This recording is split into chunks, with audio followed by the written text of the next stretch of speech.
ಜೈ Hind. RRB group D exams ಒಳಗಡೆ ಈ ರೀತಿ ಬಂದಿರೋ ಕ್ವಶನ್ಸ್ ನ 10 ಸೆಕೆಂಡ್ಸ್ ನ ಹೆಂಗ್ ಸಾಲ್ವ್ ಮಾಡ್ಬೇಕ್ರಿ. ಸೊ ಈಗ ಇಲ್ಲಿ sec theta plus tan theta equals to 8 ಅಂತ ಕೊಟ್ಟಾರ್ರಿ. ಸೊ ಈ ತರ ಕ್ವಶನ್ಸ್ ಕೊಟ್ಟಾಗ ನಿಮಗೆ 3 ಕ್ವಶನ್ಸ್ ನ ಕೇಳ್ಬೋದ್ರಿ. ಒಂದು sec theta minus tan theta ಏನಾಗ್ತೈತಿ, sec ಥೀಟಾ ಅಷ್ಟ ವ್ಯಾಲ್ಯೂ ಏನಾಗ್ತೈತಿ, tan ಥೀಟಾದ ಅಷ್ಟ ವ್ಯಾಲ್ಯೂ ಏನಾಗ್ತೈತಿ. ಸೊ ನೆನ್ಪಿಟ್ಕೋರಿ. ಸೊ ಈ ವ್ಯಾಲ್ಯೂನ sec ಥೀಟಾ ಪ್ಲಸ್ tan ಥೀಟಾನ ನೀವು ಇದನ್ನ p ಅಂತ ತಗೊಂಡ್ರ, okay, sec theta minus tan theta ಏನೈತಲ್ಲ ಇದು 1/p ಆಗತ್ತೆ.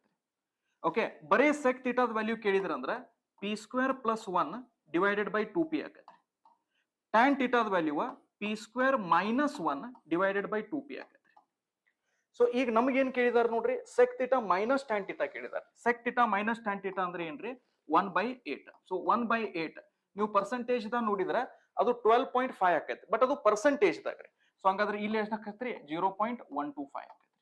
So 0.125 is the right answer. Okay, so ಹಂಗಾದ್ರೆ ಈ ಕ್ವಶನ್ ನ ಸಾಲ್ವ್ ಮಾಡಿ ನಾನು ಕಮೆಂಟ್ ಬಾಕ್ಸ್ ದಾಗ ತಿಳಿಸ್ರಿ. Thank you.